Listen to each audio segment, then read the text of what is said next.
안녕하세요. 시청자 여러분. 오늘 소개할 이야기는 단순한 불륜을 넘어서 한 남자의 인생 전체를 뒤흔든 충격적인 실화 기반 이야기입니다. 평범한 가장이었던 민당. 그가 대리운전 중 직접 목격한 아내의 외도 장면. 그러나 이건 시작일 뿐이었습니다. 그의 아내는 단순히 남편을 배신한 것이 아니라 직장과 아이들, 그리고 가족의 모든 신뢰마저 저버린 이중적 삶을 살고 있었죠. 하지만 그는 무너지지 않았습니다. 한 남자의 지독한 인내와 치밀한 복수, 그리고 모든 진실을 세상에 드러낸 통쾌한 전개가 여러분을 기다립니다. 이 영상 끝까지 보신다면 분노와 눈물, 그리고 응원이 함께할 것입니다. 지금부터 그 지옥 같은 밤의 서막을 함께 보시죠. 차 안에서의 첫 충격 이후 민당의 머릿속은 온통 뒤죽박죽이었다. 생각은 걷잡을 수 없이 과거로, 결혼 생활에 균열이 가기 시작했던 그 시절로 거슬러 올라갔다. 모든 것이 변하기 시작했던 그 시간들로. 불과 1년 전만 해도 난 잘나가는 영업팀장이었는데 지금은 밤마다 코를 잡으려 애쓰는 그저 그런 대리운전 기사 신세지. 49, 한참 일할 나이에 찾아온 실직은 생각보다 훨씬 혹독했다. 회사가 갑작스럽게 구조조정을 시작했을 때 누구도 베테랑 직원이던 내가 대상이 될 거라고는 예상치 못했다. 신규 사업이 엎어지면서 그 책임은 고스란히 우리 부서를 향했고 결국 나는 젊은 후배들에게 밀려 명예퇴직이라는 이름 아래 회사 문을 나서야 했다. 민강씨 능력 있는 거 알지만 이번엔 어쩔 수 없었네. 미안하네. 부자의 위로, 같지 않은 위로가 귓가를 맴돌았다. 처음엔 괜찮을 거라고, 이 나이에도 내 경력이면 어디든 갈 수 있을 거라고 스스로를 다독였다. 그러나 현실은 냉혹했다. 수십 군데 이력서를 넣었지만 돌아오는 것은 나이가 많으셔서 혹은 저희가 찾는 인재상과는 조금 거리가 같은 정중하지만 차가운 거절의 말뿐이었다. 어쩌다 면접이라도 보게 되면 젊은 면접관들은 내 화려했던 과거 경력을 오히려 부담스러워하는 눈치였다. 경력이 너무 과하시네요. 저희 회사에서 만족하실 수 있을지. 그 말은 마치 당신은 이제 쓸모없다는 낙인처럼 느껴졌다. 그렇게 몇 달이 흐르자 통장 잔고는 빠르게 줄어들었고 카드값과 아이들 학원비는 어김없이 날아왔다. 밤에는 잠을 이룰 수 없었고 낮에는 무기력하게 소파에 누워 천장만 바라보는 날들이 이어졌다. 절망감과 무력감이 온몸을 짓눌렀다. 내가 이렇게 무능한 사람이었나? 가족들에게 더 이상 떳떳한 가장이 될 수 없다는 생각에 숨이 막혔다. 결국 뭐라도 해야 했다. 가족들을, 아내 리나와 두 아이 바오, 하은이를 생각하며 대리운전 일을 시작했다. 친구 녀석이야. 그래도 앉아서 놀 수는 없지 않냐. 당장 애들 분유값이라도 벌어야지. 라며 소개해준 일이었다. 처음 얼마 가는 가족들에게, 특히 리나에게 이 사실을 숨겼다. 새벽에 몰래 나가 해 뜨기 전에 들어오곤 했다. 요즘 새 프로젝트 때문에 일찍 나가봐야 해서.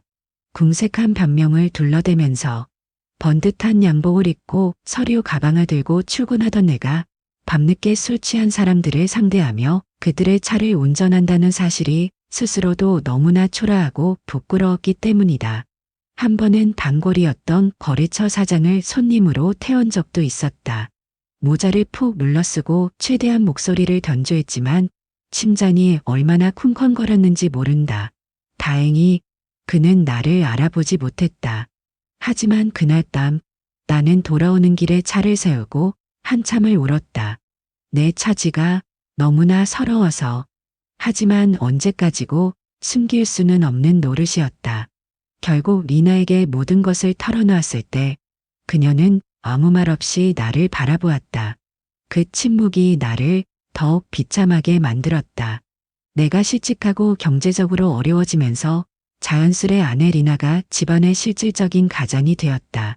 동방보험 영업팀장인 리나는 그 전에도 바빴지만 내가 일자리를 잃은 후로는 정말이지 눈코 뜰 새 없이 바빠 보였다. 아침 일찍 나가 별을 보고 들어오는 날이 허다했다.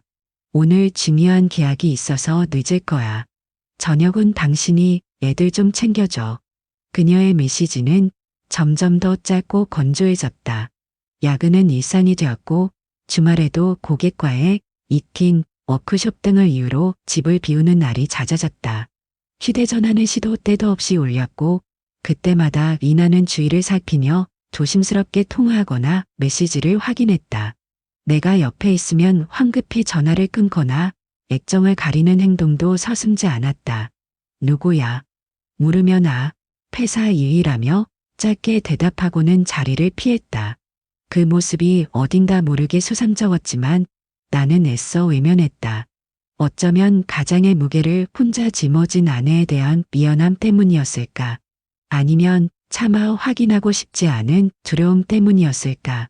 언젠가부터 리나는 외모에 부쩍 신경 쓰기 시작했다. 옷차림이 눈에 띄게 화려해졌고 평소에는 잘하지 않던 액세서리도 착용했다. 화장도 전보다 훨씬 짙어졌고 특히 입술은 늘 붉은색으로 도발적으로 빛났다. 그리고 어느 날 나는 그녀의 화장대 위에서 낯선 향수병을 발견했다. 내가 한 번도 본 적 없는 아주 값비싸 보이는 프랑스 브랜드의 향수였다. 투명한 병 안에는 붉은 빛이 감도는 액체가 담겨 있었고 그 향기는 뭐랄까 아주 농염하면서도 어딘지 모르게 불안감을 자아내는 그런 묘한 느낌이었다. 이거 새로 산 거야? 향이 좀 독특하네. 무심한 척 물었지만 속으로는 이런 향수는 대체 누가 선물한 걸까? 하는 의문이 강하게 일었다. 리나는 거울을 보며 머리를 매만지다 말고 나를 흘끗 보더니 고객한테 선물 받았어. 괜찮지? 라며 대수롭지 않게 대답했지만 그 순간 그녀의 눈빛이 미세하게 흔들리는 것을 나는 놓치지 않았다. 마치 속마음을 들킨 사람처럼. 그 향수는 그 후로도 오랫동안 내 마음 한구석에 풀리지 않는 의문으로 남아있었다. 그녀가 외출할 때마다 그 향기가 집안에 맴돌았고 그럴 때마다 나는 불길한 예감에 휩싸였다. 마치 다가올 불행을 예고하는 듯한 치명적이면서도 불길한 향기처럼 우리 부부 사이의 대화는 눈에 띄게 줄어들었다.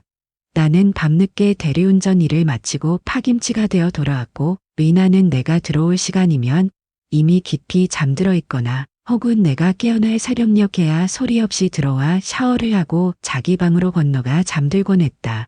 우리가 갑방을 쓰기 시작한 것은 그때부터였다. 처음에는 내가 늦게 들어오니 그녀를 방해하고 싶지 않다는 어쩌면 나 스스로를 합리화하는 이유였지만 시간이 흐를수록 그것은 우리 사이에 보이지 않는 견고한 벽이 되어버렸다. 따뜻했던 말 한마디, 하루의 피로를 녹여주던 다정한 눈빛, 사소한 일상을 나누던 웃음소리는 사라진 지 오래였다. 리나는 점점 더 차가워졌고 때로는 이유 없이 날카로운 말로 내 가슴에 상처를 익혔다. 당신 언제까지 그렇게 살 거야? 언제까지 내가 혼자 이 집안을 책임져야 하는데 당신도 좀 노력하는 모습을 보여야 할 거 아냐. 그녀의 목소리에는 노골적인 실망감과 짜증이 뒤섞여 있었다. 나도 노력하고 있어. 매일 이력서 넣고 있다고. 항변하고 싶었지만 목구멍까지 차오른 말을 삼켰다. 구차한 변명처럼 들릴까봐. 능력 없는 남편이라는 낙인이 찍힐까봐 두려웠다. 가끔씩 옛 생각에 잠기곤 했다.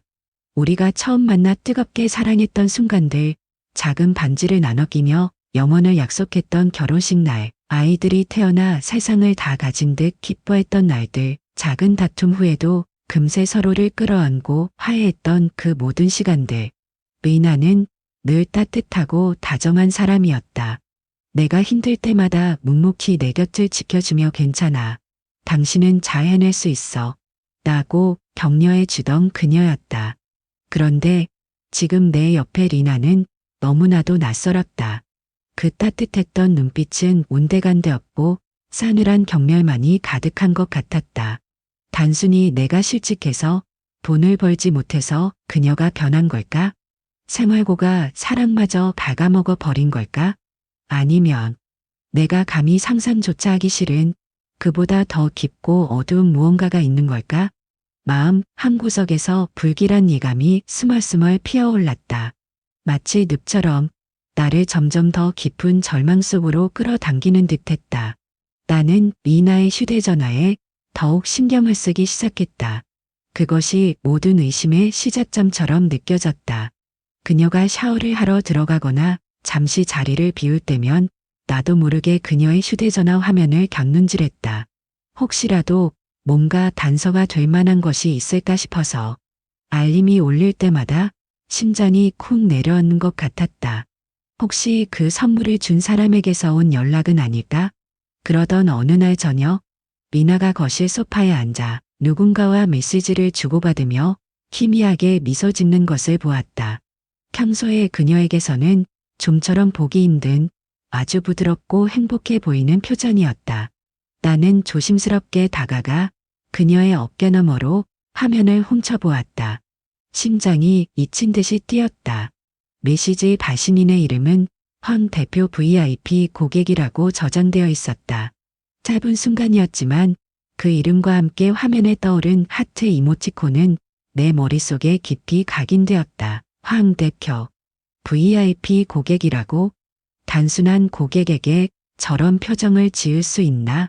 저 하트는 또 뭐고? 심장이 불규칙하게 뛰기 시작했다. 분명 단순한 고객과의 업무적인 대화는 아니었다. 그녀의 표정, 은밀하게 반짝이던 눈빛, 그리고 그놈의 하트 이모티콘은 그 이상의 무언가를, 내가 가장 두려워하는 그 가능성을 암시하는 듯했다. 나는 애써 태연한 척했지만 손은 가늘게 떨리고 있었다. 그날 이후 황 대표 VIP 고객이라는 이름은 내 머릿속을 떠나지 않았다. 미나는 여전히 바빴고 여전히 늦게 귀가했으며 여전히 나에게 차가웠다. 나는 아이들 중학생 바오와 초등학생 하은을 생각하며 어떻게든 운전에 집중하고 생활비를 벌려 애썼지만 미나에 대한 의심은 악성 종양처럼 마음속에서 걷잡을 수 없이 커져만 갔다. 밤마다 운전대를 잡을 때도 아이들의 해맑은 얼굴을 볼 때조차도 그 이름은 검은 그림자처럼 나를 따라다녔다. 그는 심란한 마음을 다잡고 결심했다. 더 이상 이렇게 살 수는 없다고. 그 황 대표 VIP 고객이라는 자에 대해 그리고 아내 리나의 비밀에 대해 좀 더 자세히 알아봐야겠다고. 그것이 설령 지옥으로 향하는 문을 여는 것일지라도 나는 더 이상 이 불안과 의심 속에서 단 하루도 버틸 자신이 없었다. 진실은 때로 고통스럽지만 불확실한 어둠보다는 낫지 않겠는가. 그렇게 황 대표 VIP 고객이라는 존재는 민단의 일상의 검은 그림자를 드리웠다. 어떻게든 그 실체를 파헤쳐야 한다는 강박관념에 사로잡힌 채 하루하루를 보내던 어느 날 밤, 옥면에 콜이 울렸다. 바로 그날 밤이었다. 이 차는 오늘 밤 단순한 손님을 태운 게 아니었다. 내 인생 가장 잔혹한 진실을, 내 심장을 갈기갈기 찢어놓을 배신을 싣고 달리고 있었다. 차이공 시내의 고급 호텔 앞에서 손님을 기다린 지 얼마 되지 않아 나는 눈앞의 광경을 의심해야 했다. 호텔 정문에서 팔짱을 낀 채 걸어 나오는 두 남녀. 한눈에 봐도 값비싸 보이는 옷차림의 중년 남자 그리고 내 아내 미나였다. 웃음꽃을 피우며 남자에게 살갑게 기대는 이나의 모습은 내가 알던 그녀가 아니었다. 심장이 바닥으로 곤두박질 치는 것 같았다. 아니, 그럴 리 없어. 잘못 본 거겠지. 하지만 그들이 점점 가까워질수록 그 희망은 산산조각 났다. 분홍색 원피스에 반짝이는 목걸이, 낯선 향수 냄새까지. 모든 것이 낯설었지만 그 여자는 분명 내 아내 리나였다. 품위응으로 갑시다. 기사님. 남자가 차 문을 열고 미나를 먼저 태우며 말했다. 나는 최대한 목소리를 낮게 깔고 감정을 숨기려 했으며 짧게 대답했다. 네, 알겠습니다. 다행히 어두운 차 아니었고 나는 모자를 깊숙이 눌러쓰고 있었다. 미나는 술기운이 살짝 오른 듯 땀이 발그레했고 남자의 농담에 연신까리를 웃으며 내 존재는 전혀 의식하지 못하는 듯했다. 그 남자, 황 대표라는 작자가 리나의 어깨를 감싸 안았다. 리나는 자연스럽게 그의 품에 기댔다. 그들의 웃음소리가 차 안을 가득 메울 때마다 내 심장은 날카로운 유리 조각에 베이는 듯 아팠다. 오늘 리나 씨, 유난히 예쁜데 이 목걸이도 아주 잘 어울리고 새로 산 건가? 황 대표가 리나의 목에 걸린 내가 처음 보는 화려한 다이아몬드 목걸이를 가리키며 물었다. 아, 저 목걸이. 내가 사준 것이 아니었다. 심장이 다시 한번 차갑게 식어 내렸다. 리나는 교태 섞인 웃음소리를 내며 그의 어깨에 머리를 더 깊이 기댔다. 어머, 황 대표님도 차. 이거 지난번에 대표님이 선물해 주신 거잖아요. 덕분에 이번 프로젝트도 아주 성공적으로 끝났어요. 부자님께 칭찬도 엄청 받았다니까요. 그녀의 목소리는 평소보다 한 톤 높았고 아양 떠는 듯한 느낌마저 들었다. 리나 씨는 그럴 자격 충분해요. 능력 있는 사람인 거 내가 알아봤으니까. 다음 주에 또 만납시다. 그때는 내가 더 특별한 곳으로 데려갈게요. 기대해도 좋아. 황 대표의 목소리에는 노골적인 소유욕이 묻어났다. 내 아내를 향한 소유욕이니 운전대를 잡은 내 손이 부들부들 떨려왔다. 분노와 배신감의 피가 거꾸로 솟는 것 같았다. 지금 당장 차를 세우고 저 두 인간을 끌어내려 소리치고 싶었다. 당신들 지금 무슨 짓을 하고 있는 거냐고. 하지만 그럴 수 없었다. 아이들이 있었다. 중학생 바어, 초등학생 하은이. 이 모든 진실을 알게 되면 아이들이 받을 상처는 상상조차 하기 힘들었다. 그때 황 대표의 휴대전화가 울렸다. 그는 잠시 리나에게 양해를 구하고 전화를 받았다. 오, 나야. 지금 이동 중인데. 그래, 그 계약건은 어떻게 됐어? 좋아. 내부 정보는 확실한 거지? 알았어. 다른 자산 문제도 깔끔하게 처리하고. 수고해. 그의 목소리는 낮았지만 내 귀에는 계약, 내부 정보, 다른 자산 같은 단어들이 똑똑히 들려왔다. 심장이 쿵 하고 내려앉았다. 단순한 불륜 관계가 아닐 수도 있다는 불길한 예감이 엄습했다. 저 자식, 내 아내를 이용해서 온갖 더러운 짓을 꾸미고 있는 건가?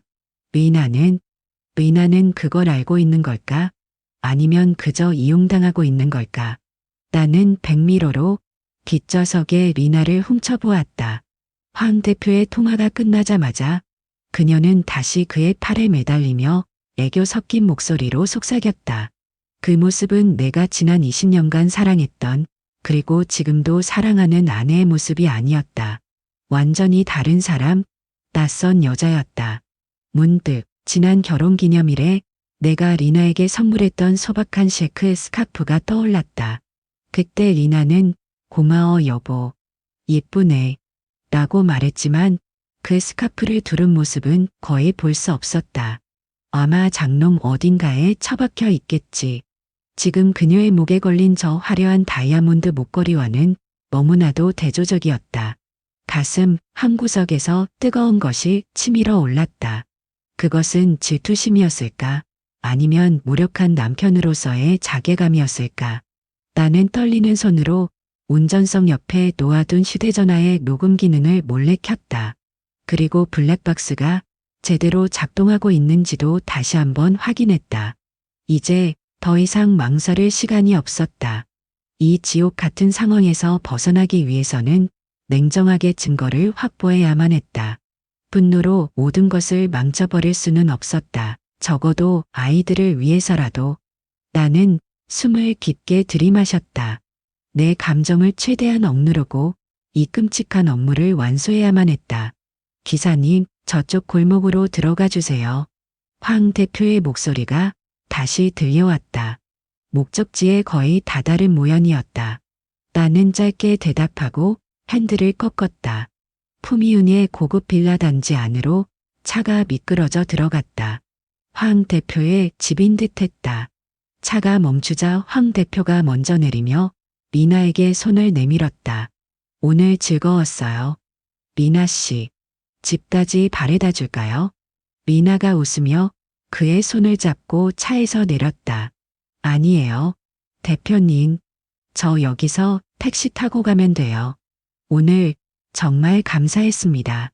두 사람은 한동안 차 앞에서 작별 인사를 나누는 듯했다. 황 대표가 리나의 허리를 감싸 안고 짧게 입을 맞추는 모습이 어둠 속에서도 희미하게 보였다. 내 심장은 이미 갈기갈기 찢어져 감각조차 없는 듯했다. 황 대표가 집 안으로 사라지고 미나는 잠시 주변을 두리번거리더니 내 차로 다가와 뒷좌석 창문을 두드렸다. 나는 창문을 내렸다. 기사님, 죄송한데 저기 큰 길까지만 좀 태워다 주실 수 있을까요? 거기서 택시 타려고요. 술기운과 흥분이 채 가시지 않은 목소리였다. 여전히 그녀는 나를 알아보지 못했다. 아니, 어쩌면 알아보려 하지 않았는지도 모른다. 나는 아무 말 없이 고개를 끄덕였다. 차는 다시 움직이기 시작했다. 짧은 침묵이 흘렸다. 의나는 창밖을 바라보며 콧노래를 흥얼거렸고 나는 그런 그녀의 뒷모습을 백미러로 바라보며 조용히 눈물을 삼켰다. 이 지옥 같은 밤은 이제 겨우 시작일 뿐이었다. 앞으로 내가 마주해야 할 진실은 얼마나 더 잔혹할까. 그 지옥 같던 밤이 지나고 민가는 집으로 돌아왔다. 아니, 돌아왔다기보다는 거의 기어들어왔다는 표현이 맞을 것이다. 온몸에 피가 거꾸로 솟는 듯한 분노와 심장이 산산조각 나는 듯한 고통 속에서 그는 뜬 눈으로 밤을 지새웠다. 잊혀버릴 것 같다고 생각한 적도 있었다. 하지만 아니, 나는 살아야 했다. 아무리 잔인하더라도 진실을 찾아야만 했다. 내 아이들을 위해서라도, 그리고 지난 20년간의 내 삶을 위해서라도. 그날 이후 내 삶은 완전히 달라졌다. 낮에는 여전히 대리운전 기사였지만 밤에는 아내를 감시하는 그림자 같은 존재가 되었다. 잠들지 못하는 밤이면 나는 그날 차 안에서 녹음했던 파일과 블랙박스 영상을 몇 번이고 돌려보았다. 황 대표와 리나의 웃음소리, 그들의 은밀한 대화, 그 모든 것이 비수처럼 내 가슴을 후려팠다. 특히 남편이 의심하기 시작했거든요. 나던 리나의 말은, 그래, 나는 의심하고 있었다. 아니, 확신하고 있었다. 그들의 목소리를 들을 때마다, 영상을 볼 때마다 온몸의 피가 식어버리는 것 같았고 동시에 참을 수 없는 분노가 치밀어 올랐다. 하지만 나는 이를 악물었다. 아직은 때가 아니었다. 더 확실한 증거가 필요했다. 나는 니나의 모든 행동을 예의주시하기 시작했다. 그녀의 잦은 중요한 고객과의 미팅, 갑작스런 지방 출장 같은 일정들을 꼼꼼히 기록했다.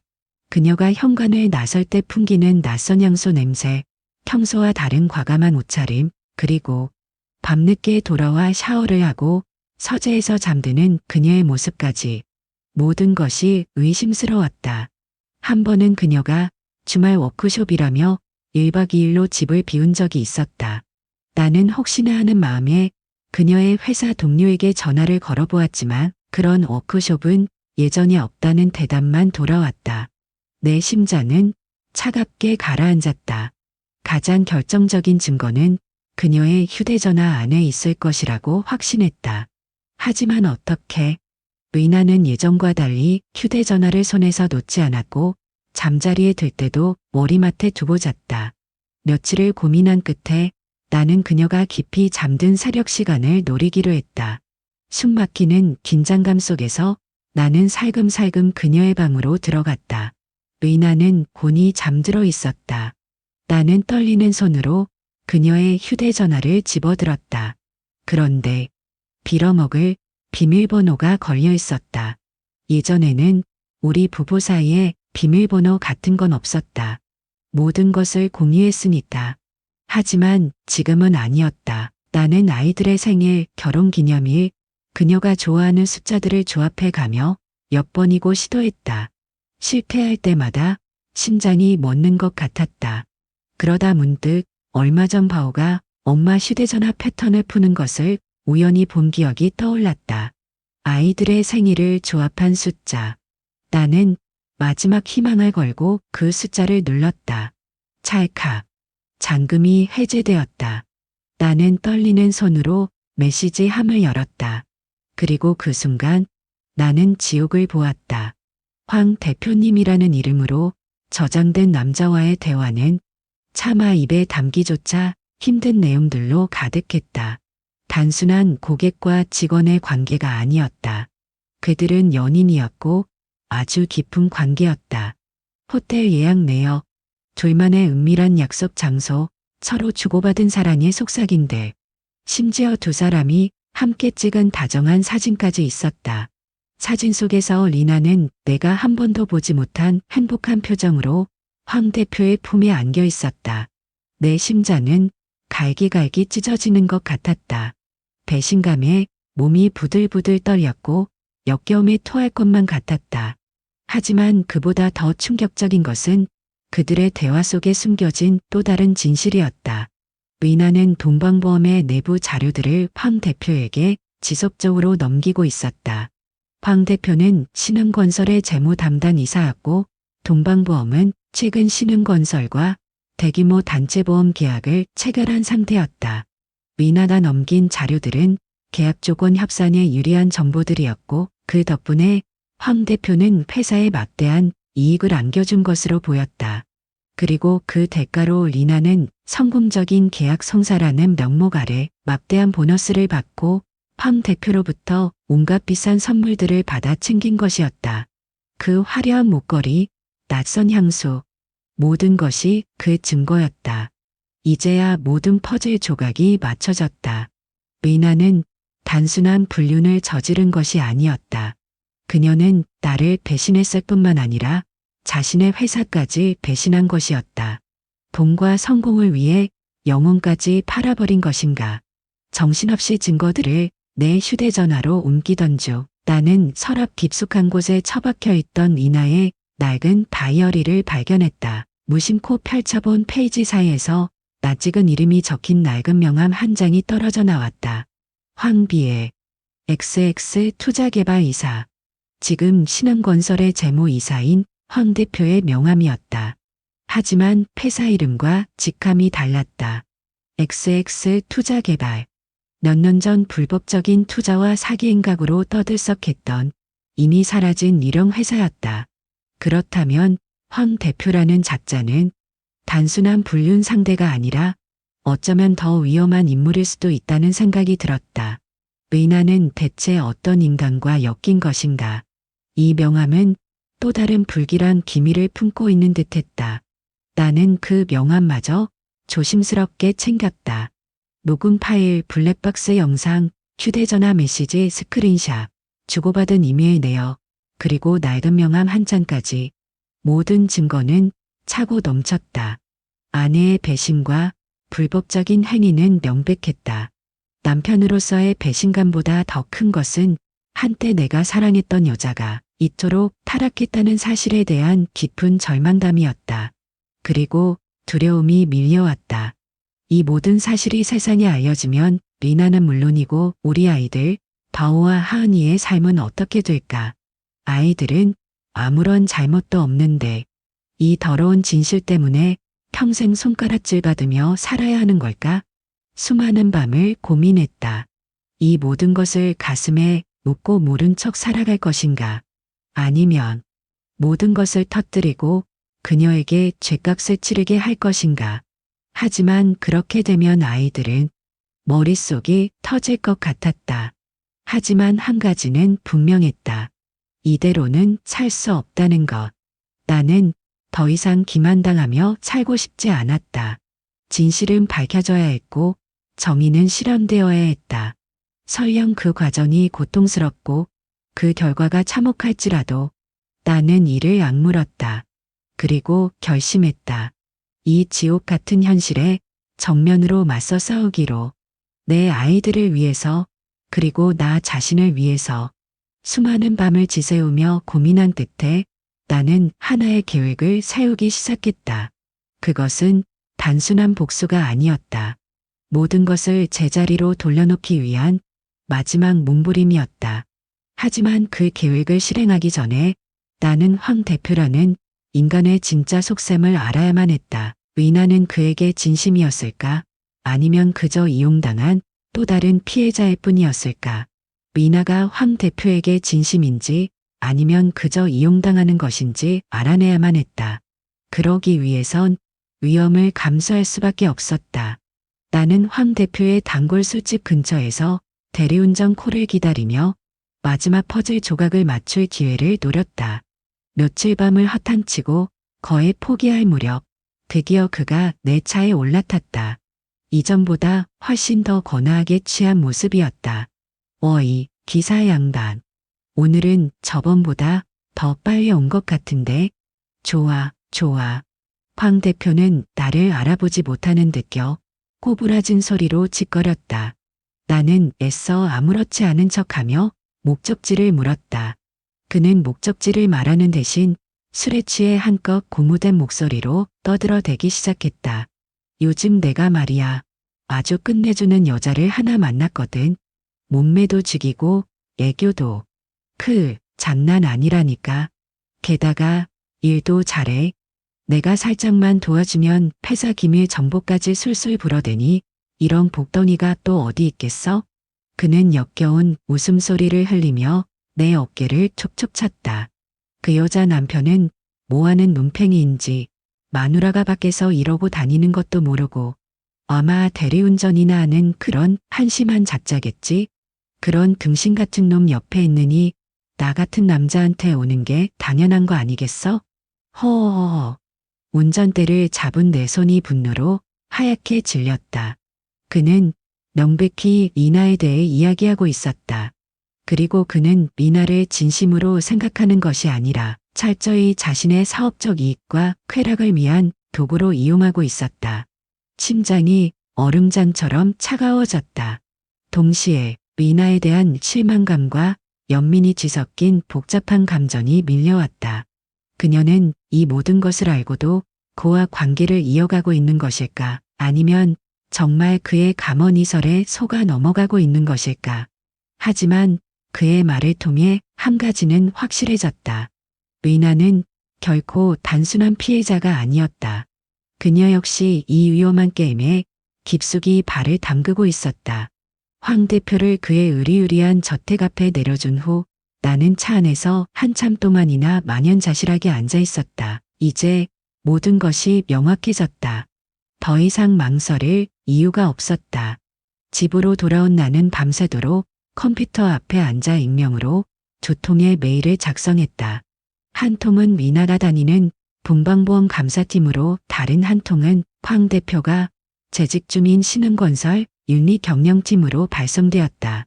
메일에는 그동안 내가 모아온 모든 증거, 그들의 불륜 관계를 증명하는 사진과 메시지 내용, 호텔 예약 내역, 그리고 무엇보다도 리나가 황 대표에게 회사 내부 정보를 유출한 정황이 담긴 녹취 파일과 문서들이 첨부되었다. 발송 버튼을 누르는 내 손가락은 차갑게 떨렸지만 마음은 이상하리만큼 평온했다. 폭풍전야의 고요함이었을까. 며칠 뒤 예상했던 대로 일이 터졌다.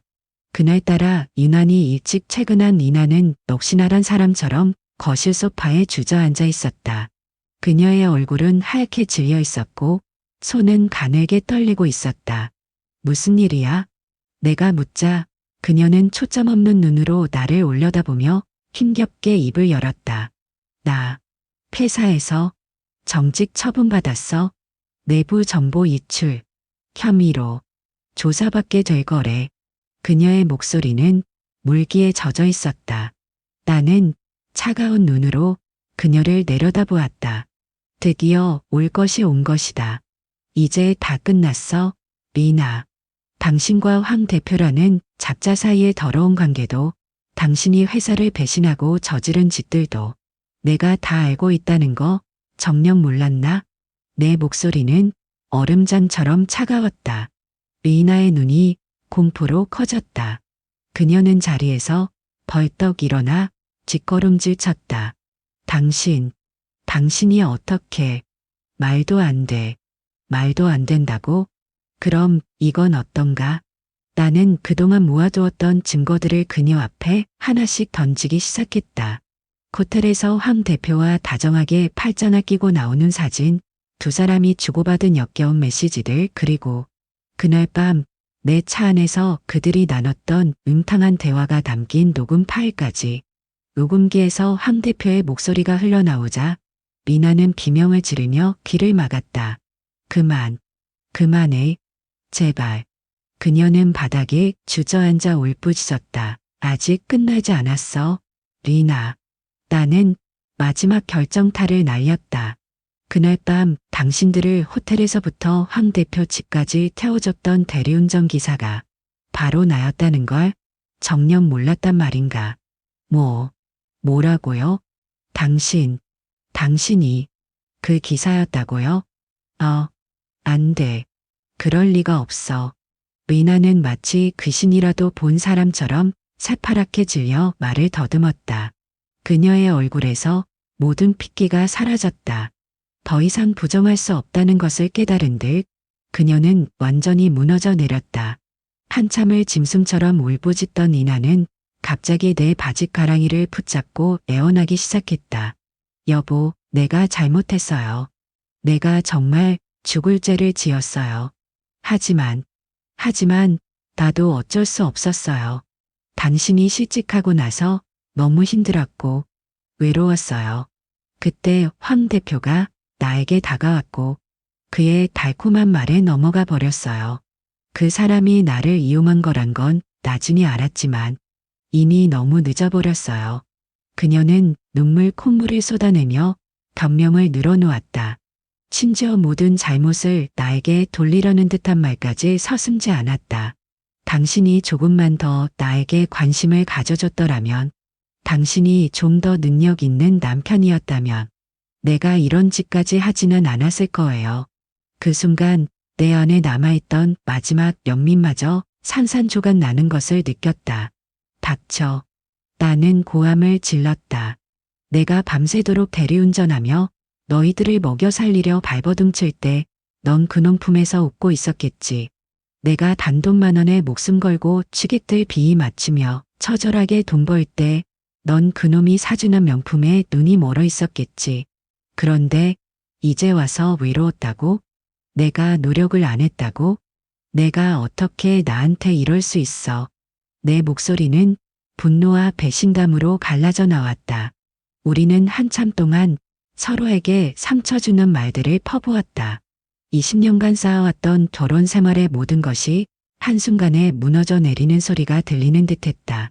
결국 리나는 모든 것을 포기한 듯 다시 바닥에 주저앉아 흐느꼈다. 미안해요. 정말 미안해요. 내가 다 잘못했어요. 제발 용서해 주세요. 그녀의 어깨는 가냘프게 떨리고 있었다. 한때 내가 사랑했던 여인, 내 아이들의 엄마. 하지만 지금 내 앞에 있는 그녀는 너무나도 낯설고 또 한편으로는 바엽었다. 나는 차갑게 식어버린 가슴으로 그녀를 내려다보았다. 이미 엎질러진 물이었다. 우리 관계는 결코 예전으로 돌아갈 수 없을 터였다. 나는 침실로 들어가 미리 준비해 두었던 서류 봉투를 가져와 그녀 앞에 던졌다. 하얀 봉투 안에는 이혼 합의서가 들어있었다. 이걸로 우리 사이는 끝이야. 리나, 당신과 나 사이에는 이제 아이들 문제 말고는 아무것도 남지 않았어. 리나는 떨리는 손으로 봉투를 집어들었다. 그녀의 눈에서는 또다시 뜨거운 눈물이 쉴 새 없이 흘러내렸다. 우리의 20년 결혼 생활은 그렇게 처참하게 막을 내리고 있었다. 그렇게 우리의 20년 결혼 생활은 이혼 합의서 한 장으로 끝을 맺는 듯했다.